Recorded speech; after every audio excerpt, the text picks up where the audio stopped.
दोस्तों हम सभी को एक बात बहुत अच्छे से समझ आ चुकी है कि जितना इम्पोर्टेंट पैसा कमाना है उतना ही इम्पोर्टेंट पैसे में इन्वेस्ट करना भी है। इन्वेस्टमेंट ही एक ऐसा तरीका है जिसे सीखकर हम अपने पैसे को कई गुना बढ़ा सकते हैं और रियलिटी में रियल वाले अमीर बन सकते हैं।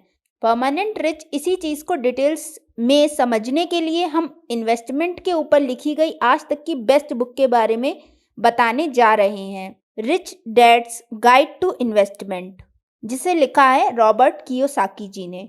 और हम सभी जानते हैं कि अगर पैसों के बारे में चर्चा करनी है तो रॉबर्ट कियोसाकी से बेहतर कोई हो ही नहीं सकता है।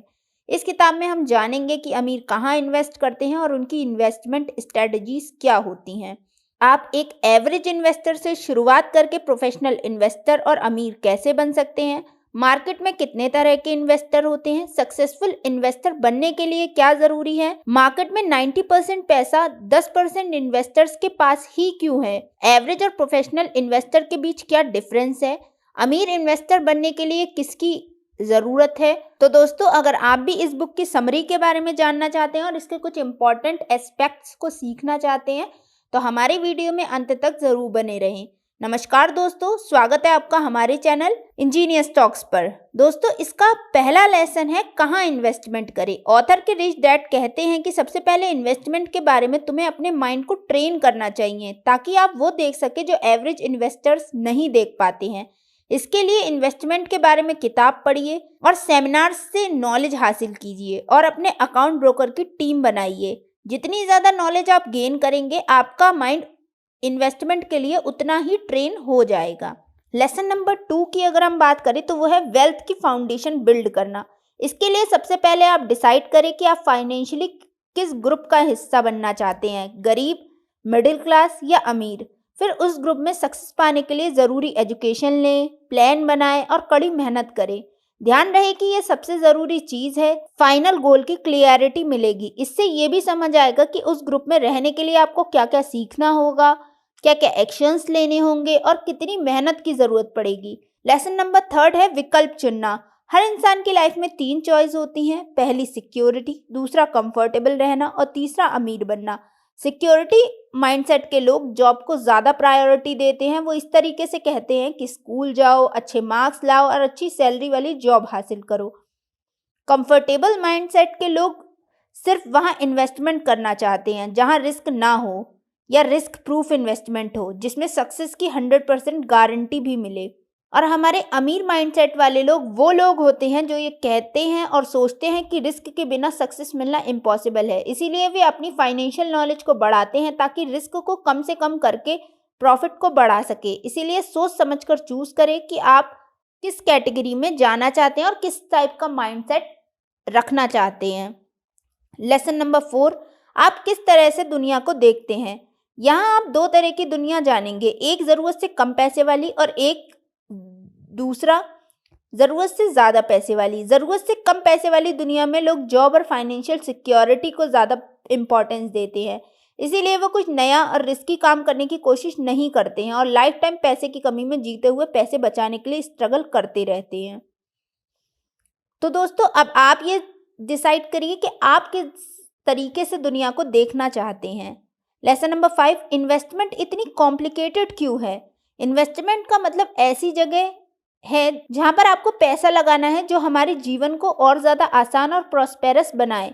इन्वेस्टमेंट का मतलब इतना आसान होते हुए भी ये कुछ लोगों को बहुत मुश्किल लगता है क्योंकि इसका मतलब सबके लिए अलग है। कोई शेयर मार्केट में पैसा लगाने को इन्वेस्टमेंट कहता है तो कोई एसेट में इन्वेस्टमेंट को अच्छा मानता है, कोई इंश्योरेंस लेने को तो कोई अपनी फैमिली की अच्छी परवरिश को। नेक्स्ट लेसन है हमारा इन्वेस्टमेंट एक प्लानिंग है। इन्वेस्टमेंट कोई प्रोडक्ट, कोई share, bond, real estate investment या कोई बिजनेस नहीं है, बल्कि ये एक प्लानिंग है जो आपको अपने फाइनेंशियल गोल ए से गोल बी तक ले जाने के लिए मदद करेगी, चाहे वो एक प्रोडक्ट से मिले या उसके लिए अलग अलग प्रोडक्ट बदलने की ज़रूरत पड़े। इसका मतलब आपको 40 से 50 लाख रुपए कमाने का प्लान करना चाहिए और इसके लिए जो ज़रूरी प्रोडक्ट है उनका इस्तेमाल करना चाहिए बजाय किसी एक प्रोडक्ट या प्लान से चिपके रहने के, चाहे उससे फ़ायदा ना हो रहा हो। इन्वेस्टमेंट के 7th लेसन की अगर हम बात करें तो यह है अमीर योजना और गरीब योजना। प्लानिंग भी दो तरह की होती है, एक अमीर बनने की और एक गरीब बनने की। ये आपकी प्लानिंग और शब्दों से तय होता है कि आप फ्यूचर में फाइनेंशियली क्या बनने वाले हैं। अमीर प्लानिंग का मतलब है बिजनेस और इन्वेस्टमेंट सीखना। अमीर बनने के लिए पहले अपनी फाइनेंशियल सिक्योरिटी क्रिएट करना और कंफर्टेबल जीवन के लिए पैसिव इनकम के सोर्सेज बनाना। और गरीब प्लानिंग है जॉब करना, रिटायरमेंट के लिए पैसे बचाना, कुछ पैसे शेयर मार्केट में इन्वेस्ट कर देना और अपनी फाइनेंशियल वोकेबलरी बढ़ाने पर ध्यान ना देना। लेसन नंबर 8, सही प्लान कैसे चुनें। तो दोस्तों 3 तरीकों को अपनाकर आप अपने लिए सही प्लान बना सकते हैं। अपने आप से पूछें कि आप कितना पैसा कमाना चाहते हैं। प्रोफेशनल इन्वेस्टर्स से मिले ताकि वो अपनी नॉलेज के अकॉर्डिंग आपके लिए अच्छी प्लानिंग बना सके और आपको गाइड कर सके। लेसन नंबर 9 है, डिसाइड करें कि आप क्या बनना चाहते हैं। जैसे कि हमने पहले ही चर्चा की थी, आप फाइनेंशियली इनमें से क्या बनते हैं, ये सब आपकी प्लानिंग के अकॉर्डिंग होता है। पहला फाइनेंशियली सिक्योर, दूसरा कंफर्टेबल और तीसरा अमीर। अगर आप अमीर बनना चाहते हैं तो आपको वे तीनों प्लान बनाने चाहिए। सबसे पहले फाइनेंशियली सिक्योर रहने की प्लानिंग बनाएं ताकि आपकी और आपकी फैमिली को फाइनेंशियल सपोर्ट मिले और इसके लिए इंश्योरेंस करवा सकते हैं आप। नंबर 2, कंफर्टेबल जीवन के लिए आपको कोई ऐसा पैसिव इनकम सोर्स बनाना चाहिए जहां से होने वाली इनकम आपके पर्सनल खर्चों से ज़्यादा हो। इन्वेस्टमेंट रिस्क भरा नहीं है। आमतौर पर लोग इन्वेस्टमेंट को 3 रीजन से रिस्क मानते हैं। नंबर 1, उन्हें इन्वेस्टमेंट के बारे में ज़रूरी ट्रेनिंग नहीं मिलती है जिस वजह से वो कई बार अपने इन्वेस्टमेंट में नुकसान उठाते हैं। नंबर 2, इन्वेस्टमेंट पर कंट्रोल नहीं होता है। जिस कंपनी के शेयर या एसेट में वो इन्वेस्ट करते हैं, कम नॉलेज के कारण वो इन्वेस्टमेंट पर होने वाले नुकसान को मिनिमाइज नहीं कर पाते हैं। और लास्ट, ज़्यादातर लोग अंदर से इन्वेस्टमेंट नहीं करते हैं। शेयर मार्केट में अंदर से इन्वेस्टमेंट का मतलब है कि किसी कंपनी के बारे में खुद नॉलेज लेना और ठीक से इन्वेस्ट करना। दोस्तों इसमें हम आपको और भी कई सारे लेसन्स के बारे में बताएंगे, जैसे कि इसका जो लेसन नंबर 11 है वो ये है कि इन्वेस्टमेंट के साथ जीवन में अपने रिस्क को कम करें। लेसन नंबर 12 में आपको इन्वेस्टमेंट के कुछ बेसिक रूल्स बताए गए हैं, तो वो बेसिक रूल्स हम देख लेते हैं। नंबर 1, बेसिकली इनकम कमाने के 3 तरीके होते हैं, एक्टिव इनकम, पोर्टफोलियो इनकम और पैसिव इनकम। अमीर बनने के लिए आपको ज़्यादा मेहनत और पोर्टफोलियो इनकम के लिए काम करना चाहिए। अपनी एक्टिव इनकम को ऐसे शेयर्स, बिजनेस बनाने या रियल एस्टेट खरीदने में इन्वेस्ट करें जो आपके बिना काम करे पोर्टफोलियो और पैसिव इनकम कमा कर दे। इन्वेस्टमेंट करते समय हमेशा इंश्योर करें कि आपका प्रिंसिपल अमाउंट सेफ रहे। एसेट और लायबिलिटी को समझे। एसेट का मतलब है वह खर्च जो आपकी जेब में पैसा लाए। अगर हम इसके और लेसन्स की बात करें तो लेसन नंबर 13 है कि फाइनेंशियल एजुकेशन को बढ़ाएं। लेसन नंबर 14 है फाइनेंशियल नॉलेज को आसान बनाइए। लेसन नंबर 5 है गलतियों का ध्यान रखिए। लेसन नंबर 16 है अमीर बनने की कीमत को जानिए। लेसन नंबर 17 है 90/10 पजल और लेसन नंबर 18 है 90/10 पजल को सॉल्व करना।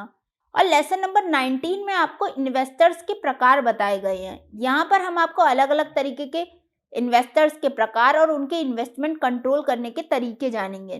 नंबर 1, इनकम पर सेल्फ कंट्रोल रखिए। नंबर 2, एक्सपेंसेस पर कंट्रोल रखिए। नंबर 3, इन्वेस्टमेंट का मैनेजमेंट कीजिए। नंबर 4, टैक्स मैनेजमेंट कीजिए और नंबर 5, इंफॉर्मेशन का मैनेजमेंट कीजिए। और यहाँ पर 5 तरीके के इन्वेस्टर्स बताए गए हैं, मान्यता प्राप्त investors, qualified investors, mutual investors, insider investors and final investors.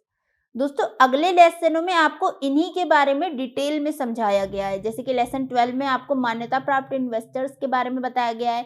Lesson number 21 में आपको क्वालिफाइड इन्वेस्टर्स के बारे में बताया गया है। उसके बाद लेसन नंबर 22 में म्यूचुअल इन्वेस्टर्स, लेसन नंबर 23 में इनसाइड इन्वेस्टर्स, लेसन नंबर 24 में फाइनल इन्वेस्टर्स और लेसन नंबर 25 में आपको धीरे धीरे अमीर बनने का तरीका बताया जाता है। इसके अलावा इस बुक में आपको जॉब करते हुए अमीर बनने का तरीका भी बताया गया है, तो उसके लिए आपको कुछ स्टेप्स को फॉलो करना होता है, जैसे कि पार्ट टाइम एसेट्स बनाइए, अपनी जॉब के साथ साथ अपने खाली टाइम में अपना पार्ट टाइम बिजनेस शुरू करिए। इसके अलावा इस बुक में आपको एंटरप्रेन्योर बनने की बर्निंग डिज़ायर के बारे में बताया है और साथ में ये भी बताया कि हम बिजनेस कैसे शुरू कर सकते हैं। तो आइए समझते हैं इसे भी। कमाने के लिए, इसके लिए आप कोई बिजनेस बिल्ड करके या कोई प्रॉपर्टी रेंट पर देकर उससे मंथली कैश फ्लो कमा सकते हैं इसे बेचने के लिए। इसके लिए आप बिजनेस बिल्ड करके उसे बेच दें ताकि उससे मिले पैसों से आप ज़्यादा कैश फ्लो देने वाले एसेट में इन्वेस्टमेंट कर सकें। दोस्तों यहाँ पर हमने आपको बिजनेस शुरू करने के कारण बताए हैं।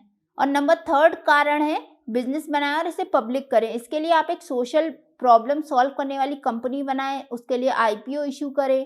इसमें आपको cash flow management, communication management, system management, law management, production management etcetera के बारे में सिखाया गया है। तो atlas rich dad's guide to investing Robert T Kiyosaki द्वारा लिखी हुई एक बुक है, जिसमें आपको इन्वेस्टमेंट पर वैल्यूएबल एडवाइस और अप्रोच देखने को मिलती है, जो आपके फाइनेंशियल फ्यूचर को नया आकार दे सकती है। एसेट और लायबिलिटी को समझकर फाइनेंशियल विजडम को डेवलप करना चाहिए और स्ट्रेटेजिक अप्रोच भी अपनानी चाहिए। आप अपनी फाइनेंशियल डेस्टिनी को कंट्रोल भी कर सकते हैं। याद रखिए कि इन्वेस्टमेंट केवल पैसों के बारे में ही नहीं है, ये सही माइंडसेट डेवलप करने, खुद को लगातार एजुकेट करने और कैलकुलेटेड रिस्क लेने के बारे में है। तो दोस्तों, आज के वीडियो में बस इतना ही। आशा करते हैं कि आपको ये वीडियो पसंद आई होगी। अगर आपको ये वीडियो पसंद आई हो तो इसे लाइक और शेयर ज़रूर करें।